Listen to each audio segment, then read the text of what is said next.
Hello दोस्तों, welcome everyone to dear मित्रों। तो आज का हमारा टॉपिक थोड़ा सा इंटरेस्टिंग है बाकी सारे टॉपिक से। डेफिनेटली ये इंटरेस्टिंग इसके लिए क्योंकि आज हम लोग जो पढ़ाई कर रहे हैं या जो आगे पढ़ने वाले हैं वो सब इस चीज़ के लिए ही करने वाले हैं। अभी तक आपको थोड़ा बहुत आइडिया आ ही गया होगा मैं किसके बारे में बात कर रही हूँ। हम लोग आज बात करने वाले हैं मनी के। ओके, तो हम लोग जो एजुकेशंस लेते हैं वो मोस्ट प्रोबेबली हम लोग का यही एम रहता है कि हम ज़्यादा से ज़्यादा पैसा किस तरीके से कमाएं।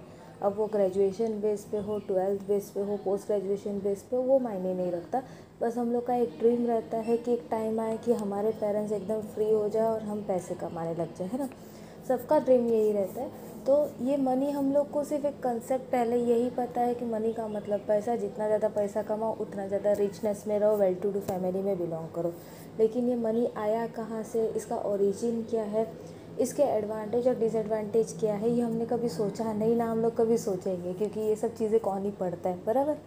डेफिनेटली मजाक की बात है थोड़ी बहुत। हमारी इकोनॉमिक्स में हर चीज़ों को हमको पता है कि हर चीज़ों को हम लोग काफ़ी डेप्थ में जाके लेके पढ़ाई करते। तो उन्होंने ही मनी के बारे में काफ़ी अच्छे से पढ़ाई की है कि मनी का ओरिजिन कहाँ से हुआ है, यानी मनी कहाँ से शुरुआत हुई है। उसके बाद कौन कौन से ऐसे मेथड्स है या टेक्निक्स है जो मनी को यूज़ करते हैं, फंक्शंस उसके बाद हम लोग के एडवांटेज और डिसएडवांटेज है। आज के हम लोग की वीडियो में हम यही देखने जाएंगे बार्टर सिस्टम क्या होता है, और उसके बाद हम लोग ये देखेंगे कि उसके फंक्शंस क्या होते हैं मनी के। ओके, और उसके बाद उसके एडवांटेज और डिसएडवांटेज देखेंगे। तो दोस्तों, सबसे पहले हम लोग चलते हैं बार्टर सिस्टम के ऊपर। बार्टर सिस्टम का क्या मतलब रहता है, जब हम लोग के पास मनी ट्रांजैक्शन नहीं था, हम लोग मनी, हमारे पास मनी छपते नहीं थे, तो उस टाइम पे हम लोग किस तरीके से गुड्स को एक्सचेंज करते थे, यानी एक दूसरे की नीड्स किस तरीके से पूरी करते थे। तो डेफिनेटली इसका जवाब यही है, बार्टर सिस्टम। आप सभी को पता होगा कि बार्टर सिस्टम का मतलब क्या होता है। जब एक सामान के बदले में दूसरा सामान एक्सचेंज होता है उसको हम लोग सिंपल वर्ड में बार्टर सिस्टम बोलते हैं। लेकिन काफ़ी प्रॉब्लम्स ऐसे आते थे कि बार्टर सिस्टम कभी कभार फेल हो जाता था, यानी एक्सचेंज नहीं हो पाता था, जिससे लोग सेटिस्फाई नहीं कर पाते थे अपने वांट्स को। तो उसकी वजह से हम लोग का मनी जो है वो ओरिजिन हुआ, ठीक है। तो मनी पे जाने से पहले हम ये देखते हैं कि बार्टर सिस्टम के डिसएडवांटेज क्या क्या है। इनका मेन डिसएडवांटेज दिया हुआ है सबसे पहले, lack of double coincidence of bond. Double coincidence of bonds का मतलब क्या होता है, जब भी हम लोग एक्सचेंज करते हैं तो उस टाइम पे हम लोग को पता है, जब भी हम लोग मार्केट पढ़ते हैं या मार्केट के बारे में पढ़ते हैं तो उसमें क्या रहता है, willingness to sell and willingness to buy. यानी एक सेल करने के लिए रेडी होना चाहिए तो दूसरा बाय करने के लिए रेडी रहना चाहिए। लेकिन बार्टर सिस्टम में हम अपने आसपास के लोगों को ही ढूंढते हैं एक्सचेंज करने के लिए। तो हो सकता है कि कभी कभार कुछ ट्रांजेक्शन्स ना हो सके, मतलब सामने वाला बंदा जो है वो एक्सचेंज करने के लिए रेडी ना हो, तो इसकी वजह से बार्टर सिस्टम वहाँ पे फेल होता है। सेकंड दिया हुआ है, lack of common measure of value. यहाँ पे कोई पर्टिकुलर कॉमन मेजर नहीं है जिसके थ्रू हम लोग हर चीज़ को माप सकें। जैसे आज के टाइम पे हम लोग दूध को मापते किस में है, लीटर में मापते हैं डेफिनेटली। फिर सेकंड, हम लोग अगर क्लोथ वगैरह को मापना हो तो हमारा मीटर सेंटीमीटर मेजरमेंट रखा हुआ है, तो हम सब जो है उसी चीज़ में मापते हैं और उस हिसाब से प्राइस पे करते हैं, ठीक है। लेकिन पहले ये सब चीज़ें नहीं थी। पहले मेजरमेंट कोई कॉमन मेजरमेंट नहीं था, इसकी वजह से हर कोई अपने अपने मनमर्जी के हिसाब से मेजरमेंट रखता था। तो ऐसा पॉसिबल हो सकता है कि कभी कभार सामान काफ़ी ज़्यादा क्वांटिटी में चला गया होगा, तो कभी कभार बहुत लेस क्वांटिटी में चला गया होगा। ये हम लोग का सेकंड डिसएडवांटेज था। थर्ड हम लोग का है lack of means of subdivision, यानी कुछ चीज़ें ऐसी रहती है जिसको हम लोग काट नहीं सकते। अब हम लोग को पता है जब एक्सचेंज ऑफ गुड्स आता है तो हर टाइप का एक्सचेंज आता है। अब वो नॉन वेजिटेरियंस वाला एक्सचेंज हो गया, या वेजिटेबल्स वाला एक्सचेंज हो गया, या मिल्क एंड मिल्क प्रोडक्ट्स वाला एक्सचेंज हो गया, तो ये सारी चीज़ें एक्सचेंज में आती है।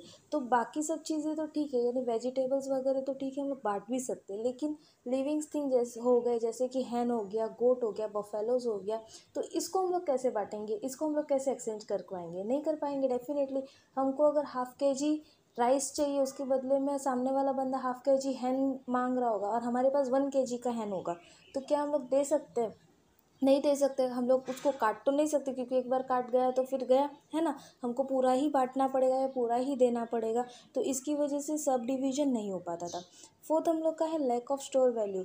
जो भी हम लोग बार्टर सिस्टम में हम लोग सामान बेचते थे वो पेरिशेबल गुड्स रहता है। पेरिशेबल गुड्स का मतलब क्या होता है, जो सामान तुरंत ख़राब हो सकता है तो उसको हम लोग स्टोर करके नहीं रख सकते। पेरिशेबल ना होगा, जो नॉर्मल भी होगा तो भी हम लोग उसको ज़्यादा टाइम तक स्टोर नहीं कर सकते। फॉर एग्जांपल हो गया मिल्क हो गया, फिर मैंगोज़, एप्पल्स, ये सारी चीज़ें क्या है तुरंत ख़राब हो जाती है। अब के आज के टाइम पे तो हमारे पास फ्रिज है तो चलो हम लोग उसको स्टोर भी कर सकते हैं, लेकिन कितने दिन तक, एक हफ्ते तक या एक महीने तक, ज़्यादा से ज़्यादा, उससे ज़्यादा हम लोग स्टोर नहीं कर सकते, है ना। तो ये हम लोग का एक रीज़न हो गया है बाटा सिस्टम के डिफ़िकल्ट प्रॉब्लम्स में। फिर हम लोग का है fifth difficulties in exchange of service. Barter system में हम लोग गुड्स तो एक्सचेंज कर देंगे, लेकिन सर्विस का क्या। अब सर्विस में क्या क्या चीज़ें आती है, ट्रांसपोर्टेशन आता है, इंश्योरेंस आता है, बैंकिंग आता है। कोई आपको सामान आपके दरवाजे पे लाके आके दे रहा है तो वो अपना खर्चा कैसे मापेगा, नहीं माप सकता ना, क्योंकि वहाँ पे पैसे हम लोग कैलकुलेट ही नहीं कर पाएंगे कि हमारा कितना पेट्रोल गया या हम लोग कैसे लेके आए, तो वो सब चीज़ों का भी प्रॉब्लम आता था। फिर नेक्स्ट हम लोग को दिया है लैक ऑफ स्पेशलाइजेशन। यहाँ पे बाटर सिस्टम में जो फार्मर्स रहते हैं या जो प्रोड्यूसर रहता है वो हर अलग अलग टाइप के गुड्स बनाता है ताकि वो जितना हो सके उतना एक्सचेंज करने के लिए रेडी हो। अब इसकी वजह से क्या हो पा रहा है, वो ना एकदम परफेक्ट उसमें कुछ स्कोप आगे कर पा रहा है या ना एकदम पीछे जा रहा है, वो स्पेशलाइज नहीं हो रहा, वो हर जगह पे ध्यान दे रहा है, हर जगह पे फाइनेंस लगा रहा है। तो इसकी वजह से प्रॉब्लम क्या हो रहा है कि उसको जो नॉलेज चाहिए, जो स्पेशलाइज नॉलेज चाहिए वो नहीं मिल रही है। जो भी नॉलेज मिल रही है वो सब टूटी फूटी नॉलेज मिल रही है ना। तो ये रीज़न की वजह से भी हमारा बाटर सिस्टम पीछे हट रहा है। फिर लास्ट हम लोग का है difficulty in making deferred payment. जैसे आज के टाइम पे हम लोग सामान तुरंत बेच सकते हैं या उसको क्रेडिट पे दे सकते हैं। डिफर्ड पेमेंट का मतलब आपको पता ही होगा, नहीं पता तो मैं आपको बता रही हूँ। डिफर्ड पेमेंट का मतलब होता है कि हम लोग उधारी पे सामान देते हैं, है ना। तो कुछ कुछ लोग पहले उधारी पे सामान देने के लिए रेडी भी होते थे, लेकिन प्रॉब्लम ये आती थी अगर वो बंदा बाद में एक्सचेंज किया ही नहीं, सामान उसने रिटर्न किया ही नहीं, तो फिर आगे वो हम लोग किसको ढूंढने जाएंगे। और ऐसी कोई चीज़ है नहीं जिससे हम लोग भरोसा दिलवा सके कि हाँ ये बंदा आगे पैसा मतलब जो एक्सचेंज है वो करेगा ही करेगा। तो ये सारी प्रॉब्लम्स की वजह से हमारा बाटर सिस्टम लैक हो रहा था, पीछे जाता जा रहा था। अब ये प्रॉब्लम्स को सोल्यूशन एक ही था कि ये जो जो प्रॉब्लम्स है उस प्रॉब्लम को ढूंढने के बाद हमको ऐसी कोई कमोडिटी चाहिए थी जो एक्सचेंज कर सके, उसको हम लोग स्टोर कर सके, जब चाहे तब उसको यूज़ कर सके, जितना चाहे वो मेजरमेंट में बराबर परफेक्ट मेजरमेंट में आ सके। तो ये सारी चीज़ों का खोज हुआ, तब जाके हम लोग का इंट्रोडक्शन हुआ मनी, है ना। मनी हम लोग का क्या रहता है, तो मनी यानी जिसको हम लोग एक्सचेंज कर सके जब मर्जी तब, और उसको जितना स्टोर करना चाहो उतना हम लोग स्टोर कर सकते हैं, उसको हम लोग बोलते हैं मनी। मनी का ओरिजिन कहाँ से हुआ था, तो डेफिनेटली ये बाटर सिस्टम का जो डिसएडवांटेज है इसकी वजह से हम लोग ने मनी को आगे लेके आए। यहाँ तक भी ये भी कहा गया है कि money is one of the most wonderful invitation of Mankind. Money एक ऐसी चीज़ है जो सबसे ब्यूटीफुल इन्विटेशन है, क्योंकि उसकी वजह से हम लोग काफ़ी डेवलप्ड होते जा रहे हैं। ओके, अब उसके बाद हम लोग का है मनी का डेफिनेशन। नॉर्मली हम लोग मनी क्या बोलते हैं, anything that is generally acceptable as a mean of exchange and which at the same time acts as a measure and store of value. कोई भी ऐसी चीज़ जो जनरली एक्सेप्ट हो रही है मीन ऑफ एक्सचेंज के लिए, यानी एक्सचेंज के लिए एक्सेप्ट हो रही है, उसी के साथ साथ उसको हम लोग जब चाहे तब उसको स्टोर कर सकते हैं, जितना चाहे उसको हम लोग मेजरमेंट में यूज़ कर सकते हैं, उसको हम लोग बोलते हैं मनी। हालांकि हमारे टेक्स्ट बुक में काफ़ी सारे मनी के डेफिनेशन दिए हुए, लेकिन आपको हर डेफिनेशन पढ़ने की ज़रूरत नहीं है, क्योंकि जो क्रॉथर का डेफिनेशन है वो सबसे ज़्यादा यूज्ड होता है और सब आप उसको उसके थ्रू ही मार्किंग लेके आ सकते हो। ओके, अब इस डेफिनेशन से हम लोग को मनी के 3 फंक्शंस पता चल गए। वो 3 फंक्शंस क्या है, सबसे पहले serves as a medium of exchange, second serves as a common measure of value, and third serves as a store value. ठीक है, ये 3 हम लोग के हो गए मनी के फंक्शन। अब उसके बाद हम लोग का था ट्रेडिशनल कंसेप्ट, जिसमें सिर्फ हम लोग पैसों के बारे में बात कर रहे हैं और किस तरीके से उसको यूज़ करना है उसके बारे में बात करें। हालांकि कोई कोई इकोनॉमिस्ट और आगे आए जिन्होंने एम्पेरिकल अप्रोच भी उसका दिया। एम्पेरिकल अप्रोच का मतलब आप मॉडर्न अप्रोच भी बोल सकते हो। मॉडर्न अप्रोच में मनी का डेफिनेशन थोड़ा सा अलग है। ऐसा चीज़ जिसको हम लोग क्रेडिट के बेसिस पे भी लेते हैं उसको हम लोग मनी बोलते हैं। इन शॉर्ट इसमें यही रहता है, और इसमें हम लोग का नियर मनी भी इंक्लूड होता है। ओके, अब उसके बाद हम लोग क्या आते हैं functions of money. Functions of money में 3 कैटेगरी है। सबसे पहला प्राइमरी फंक्शन, फिर सेकेंडरी फंक्शन, और थर्ड हम लोग का है कंटीजेंट फंक्शन। प्राइमरी फंक्शंस में हमारा पहला इंक्लूड हो रहा है medium of exchange and major of value. Secondary functions of money में हम लोग का है standard of deferred payment, store of value, transfer of value. Third हम लोग का है कंटीजेंट फंक्शन ऑफ मनी, जिसमें आ रहा है measurement and distribution of national income, money equal as marginal utility of productivity, money as a basis of credit system and liquidity function. तो अब हम लोग चलेंगे इसके ऊपर, इसमें क्या क्या लिखा है देख लेते। तो दोस्तों अब चलते हैं हम लोग फंक्शंस पे। सबसे पहला इसका फंक्शंस दिया है प्राइमरी फंक्शन, जिसमें हम लोग ने देखा दो चीज़ आती है, एक हम लोग का है मीडियम ऑफ एक्सचेंज, दूसरा हम लोग का है measure of value. Money act as a medium of exchange. By performing this function money has remove a major difficulty of barter system. People now can change goods and service through medium of exchange. हम लोग ने पहले ही देखा कि barter system में सबसे बड़ी problem क्या होती थी कि कोई पर्टिकुलर मीडियम ऑफ एक्सचेंज नहीं रहता था। हमको एक्सचेंज करने के लिए सामने वाले की रेडीनेस भी होनी चाहिए रहती थी। लेकिन पैसों के आने की वजह से क्या हो गया, ये काफ़ी इजी हो गया। अगर हम लोग को कोई भी सामान चाहिए तो हमको सिर्फ उसके बदले में क्या पे करना पड़ेगा, पैसा, और बाकी कोई नई चीज़ नहीं चाहिए। ठीक है। सेकंड हम लोग को दिया हुआ है measure of value. With the help of money it is possible to express the price ratio of different commodities and service at which this will be exchange in the market. आपको पता ही होगा price ratio का मतलब क्या होता है। Price ratio का मतलब होता है मेजरमेंट का तरीका। अब समझो मिल्क है तो मिल्क को हम लोग किस में मेजर करते हैं, लीटर में। उसकी जगह पे अगर राइस आ गया तो राइस किस में मेजर किया जाता है, केजी में। उसकी जगह पे अगर क्लोथ आ गया तो क्लोथ किस में मेजर किया जाता है, मीटर या सेंटीमीटर में। तो हर किसी का अपना खुद का एक मेजरिंग वैल्यू हो गया। उस मेजरिंग के वैल्यू के हिसाब से ही हम लोग अपनी चीज़ों को बेचते हैं और उसके हिसाब से दाम लगाते हैं। ठीक है। फिर बी हम लोग का है सेकेंडरी फंक्शन ऑफ मनी, जिसमें हम लोग के 3 पॉइंट है। सबसे पहला पॉइंट हम लोग का है स्टैंडर्ड ऑफ डिफर्ड पेमेंट। जो लिमिटेशन था बार्टर सिस्टम का, वही यहाँ पे भी एडवांटेज बना दिया है मनी में। Future transaction can be carried in terms of money, debts are express in terms of money of account, loan etcetera. यानी जैसे ही पैसे आ गए तो हम लोग क्या कर रहे हैं, हम लोग को अगर कोई भी चीज़ उधारी पे लेनी है, क्रेडिट पे, अब फॉर एग्जांपल होम लोन हो गया, कार लोन हो गया, पहले ये सब चीज़ें नहीं मिलती थी, लेकिन अब मनी आने की वजह से हम लोग ये सब चीज़ें क्या कर रहे हैं, डिफर्ड पेमेंट के रूप में ले रहे हैं। हम लोग को जब लेना हो तब खरीद लेंगे और बाद में धीरे धीरे उसका इंस्टॉलमेंट पे करते रहेंगे और इंटरेस्ट चार्ज करते रहेंगे। ठीक है। सेकेंड हम लोग का है store of value. Value can be stored in the form of money. Money being generally acceptable can be regard as the best form of reserve, whereas the value of commodities are frequently changing, the value of money is or more less stable। ठीक है। अब हम लोग को यहाँ पे दिया गया बार्टर सिस्टम में सबसे बड़ी मुसीबत यही थी कि हम किसी चीज़ को स्टोर नहीं कर सकते थे। लेकिन पैसों में हम लोग पैसों को जितना चाहे, जितने टाइम तक चाहे उतने टाइम तक हम लोग स्टोर करके रख सकते हैं। एग्जाम्पल, आपको 1 मंथ तक स्टोर करना है तो रख सकते हो, 1 साल के लिए आपको स्टोर करके रखना है वो भी रख सकते हो। फॉर एग्जाम्पल 10 ईयर्स के लिए भी आपको वो पैसे को स्टोर करके रखना, आप वो भी कर सकते हो। उसके अंदर ना कोई कीड़े मकोड़े लगेंगे, ना वो ख़राब होने वाला है। इसकी वजह से सब जगह पे एक्सेप्टेबल मोस्ट प्रोबेबली अभी हम लोग मनी ही करते हैं, जो कभी ख़राब नहीं होता। जितना चाहे उतना हम लोग उसको स्टोर करके रख सकते हैं। थर्ड हम लोग का है transfer of value. Money acts as a medium of transfer of value, that is, it enables us to transfer value from one person to another and from one place to another place. Money का तीसरा function ये भी है कि वो transfer of value के रूप में काम करता है। जब चाहे, जहाँ चाहे, जिसको चाहे हम लोग को ट्रांसफ़र करना, हम ट्रांसफ़र कर सकते हैं। बार्टर सिस्टम में ये चीज़ पॉसिबल नहीं होती थी। जिसको एक्सचेंज करना सिर्फ और सिर्फ वही सामने खड़ा रहता था, लेकिन मनी में ये काफ़ी ईजीली एक्सेसिबल है। फिर सी हम लोग का है कंटीजेंट फंक्शन ऑफ मनी, यानी लास्ट फंक्शन। इसमें हम लोग के दिए हुए measurement and distribution of national income. It is possible to measure national income in value terms with the help of money. This was not possible in the barter system. हम लोग money की वजह से सब जगह पे एक कंटिन्यूस एक ही चीज़ एक्सेप्ट करने की वजह से क्या हो रहा है, हमको नेशनल इनकम को कैलकुलेट करने में काफ़ी ईजी पड़ रहा है। यानी हम नेशनल इनकम पैसों के रूप में कन्वर्ट कर सकते हैं। वो बार्टर सिस्टम में पॉसिबल नहीं था और हमको ये पता नहीं चलता था उसकी वजह से कि हम कितने डेवलप्ड हो रहे हैं, हमारी कंट्री कितनी डेवलप्ड हो रही है। ओके। सेकंड हम लोग को दिया हुआ है money equalise marginal utility. Money helps the both the consumer and producer to maximise the satisfaction. The consumer can equalize the marginal utility of different commodity purchased with the help of money and get maximum satisfaction.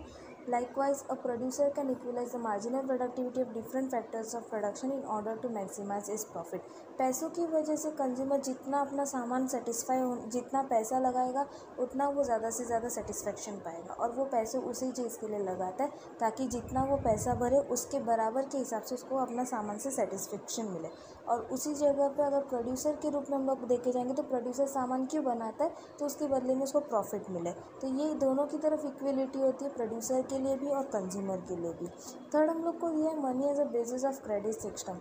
Modern economy in a credit economy but the main basis of credit in the economy is a monetary system. The supply of credit is to be based on supply of nominal money. Expansion and contraction of credit is a result of an increase or decrease in supply of money. Money जो है वो credit system का basis भी माना जाता है, क्योंकि जितना ज़्यादा मनी हमारी मार्केट में उतरेगा उतना एक्सपांशन होगा। एक्सपांशन किस रूप में, तो उतना पैसा मार्केट में उतरेगा, उतना लोगों के पास पैसा जाएगा। अगर उसी की जगह पे आरबीआई को अगर ऐसा लगा कि बहुत ज़्यादा पैसे हाथ में आ गए, तो वो क्या कर देगी, पैसों का सप्लाई कम कर देगी, और उसको हम लोग क्या बोलते हैं, कॉन्ट्रैक्शन। ठीक है, फिर उसके बाद फोर्थ हम लोग को दिया हुआ है लिक्विडिटी फंक्शन। ये लास्ट हम लोग का एडवांटेज है। Since by definition money is the most generally acceptable commodity, it is also the most liquid of all the resources. हम लोग को डेफिनेशन से ही पता चल गया है कि मनी सब जगह पे एक्सेप्ट होता है, लेकिन इसकी वजह से इसका ये भी एक कारण है कि वो सबसे लिक्विड है। लिक्विड का मतलब होता है उसको जब चाहो तब हम लोग उसको कन्वर्ट कर सकते हैं। It is superior to all the asset in terms of liquidity. सारे असेट्स की जगह पे अगर सबसे ज़्यादा लिक्विड कोई है तो वो मनी है। लिक्विड का मतलब ये होता है कि हम उसको कितना जल्दी कन्वर्ट करते हैं। फॉर एग्जांपल लैंड को अगर हम लोग को कन्वर्ट करना है, हम लोग को पैसे चाहिए, लैंड को हम बेचने जाएंगे, क्या जल्दी बेच पाएंगे? नहीं। उसी की जगह पे अगर हम मनी से कुछ खरीदना चाहेंगे तो हम लोग तुरंत खरीद सकते हैं। तो ये हम लोग का होता है लिक्विडिटी फंक्शन। अब ये ख़त्म होने के बाद हम लोग का आता है ईविल्स ऑफ मनी, जिसमें सबसे पहला पॉइंट है economic instability. The value of money seldom remains stable. It fluctuates from time to time, and as a result, money fails to perform its function as a measure of store value.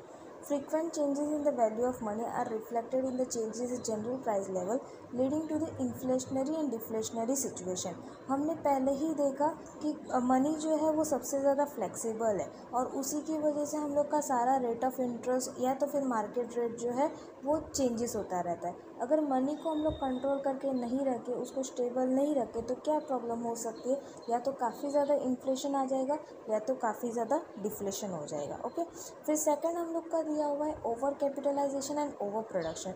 Money has facilitated the process of borrowing and lending. Now the ease with which this operation are carried on has given rise to the twin problem, overcapitalization and overproduction. Money ने हम लोग को facility दी, हम जब चाहे तब बोरो कर सकते, जब चाहे तब हम लोग उसको लैंड कर सकते। बोरो मतलब बैंक से लेना, लैंड मतलब बैंक को देना या किसी और को देना। ठीक है, तो काफ़ी लोग ऐसे रहते हैं जब मार्केट में काफ़ी ज़्यादा उतर जाते हैं तो क्या हो जाता है, उन लोग जानबूझ के अपने पास पैसे बचा के रख देते ताकि उन लोग ज़्यादा से ज़्यादा प्रोडक्शन करते रहे, ज़्यादा से ज़्यादा कैपिटल इंक्रीज़ करते रहे। इसकी वजह से क्या हो जाता है, दो साइड की सोसाइटी बन जाती है, एक बहुत ज़्यादा रिच बन जाती है तो एक काफ़ी ज़्यादा पुअर बन जाती है, क्योंकि पुअर के पास वो पैसे पहुँचते ही नहीं है। थर्ड उन लोग को दिया है money strengthen capitalism. Money strengthen and reinforce capitalism. In fact money is said to be the basis and the root of capitalism. The growth of money and the credit makes the capital more powerful. Capital gets concentrated in a few hands and this gives rise to the inequalities of income and wealth in the society. जैसे कि हमने second point में देखा, वही third point में दिया कि money की वजह से सबसे ज़्यादा पावर किसके हाथ में आ गया, कैपिटलिस्ट के हाथ में, यानी जो रिच क्लास से बिलोंग करता है उनके हाथ में। तो उसकी वजह से क्या होता है, सबसे ज़्यादा क्रेडिट किसको मिलता है, ये जो रिच क्लास फैमिलीज़ है या रिच इंडस्ट्रियलिस्ट है उनको पैसे मिलते हैं, और जो पुअर है जिनको रियल में पैसे चाहिए उनको पैसे नहीं मिलते। इसकी वजह से दोनों के बीच में काफ़ी इनइक्वालिटीज़ आने लग जाती है। फोर्थ हम लोग को दिया है occurrence of trade cycle.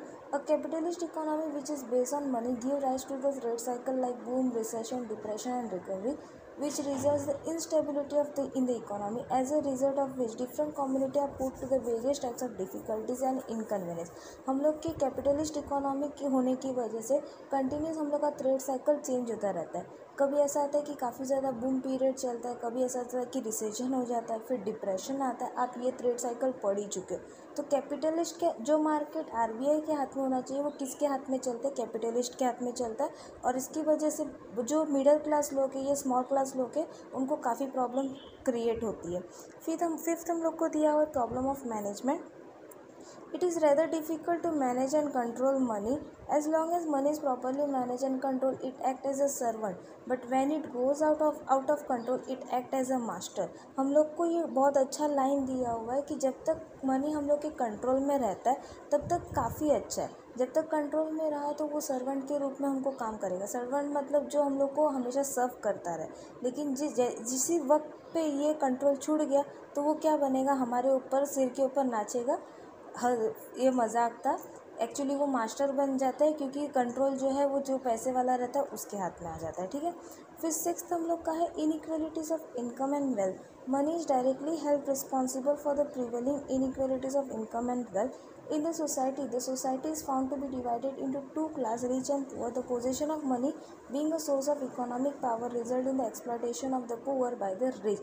Inequality काफ़ी ज़्यादा बन जाती है, जो हम लोगों ने ऊपर में ही देखा कि सारा कुछ किसके हाथ में आ जाता है, कैपिटलिस्ट के हाथ में आ जाता है. इसकी वजह से जो पुअरर है वो बहुत ज़्यादा और ज़्यादा पुअरर होते जा रहे हैं और जो रिचर है वो रिचर होते जा रहे हैं. यहाँ पे कोई डिफरेंस बनता नहीं रहा और जो डेवलपमेंट हम लोग चाहते हैं वो डेवलपमेंट होता नहीं है. फिर सेवेंथ हम लोग का है corruption and erosion of moral and ethical value. It has been said that money is responsible for all the corruption and decline of moral and ethical value in the society.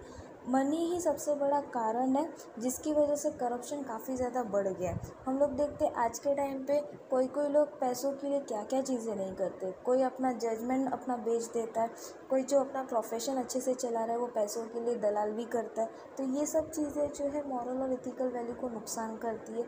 लोग tension में जीते. Money पैसे कमाने के लिए तो जाते ही जाते, लेकिन उसके बाद जब ज़्यादा पैसे आ गए तो नींद भी अच्छे से नहीं आती. इसकी वजह से ज़्यादा पैसा होना भी अच्छा नहीं रहता. एक हम लोग का है money can only mobilise real resource, it can not create them. Money can prove helpful only when the real resources are already there in the existence. It has no power to create real resource. Money तभी helpful है जब हमारे पास resource होगा. अगर हमारे पास resource नहीं रहा तो हम उसको कभी क्रिएट नहीं कर सकते. फॉर एग्जांपल प्रोडक्शन के लिए हम लोग को रॉ मटेरियल चाहिए. तो रॉ मटेरियल अगर हमारे पास है तो हम लोग उसको पैसों से ख़रीद के हम लोग उसका फैक्टर ऑफ प्रोडक्शन यूज़ करके हम लोग सामान बना सकते हैं. लेकिन अगर रॉ मटेरियल ही नहीं रहा तो हम लोग का पैसों का होना कुछ काम का नहीं होता. तो दोस्तों यहाँ पे हम लोग का सारा एडवांटेज और डिसएडवांटेज कंप्लीट हुआ मनी का. होपफुली आपको वीडियो समझ आया होगा. अगर वीडियो समझ आए तो प्लीज़ अपने दोस्तों के साथ शेयर करना और डियर मित्रों को सब्सक्राइब करना बिल्कुल ना भूलिएगा. मिलते हैं नेक्स्ट वीडियो में, तब तक के लिए बाय बाय.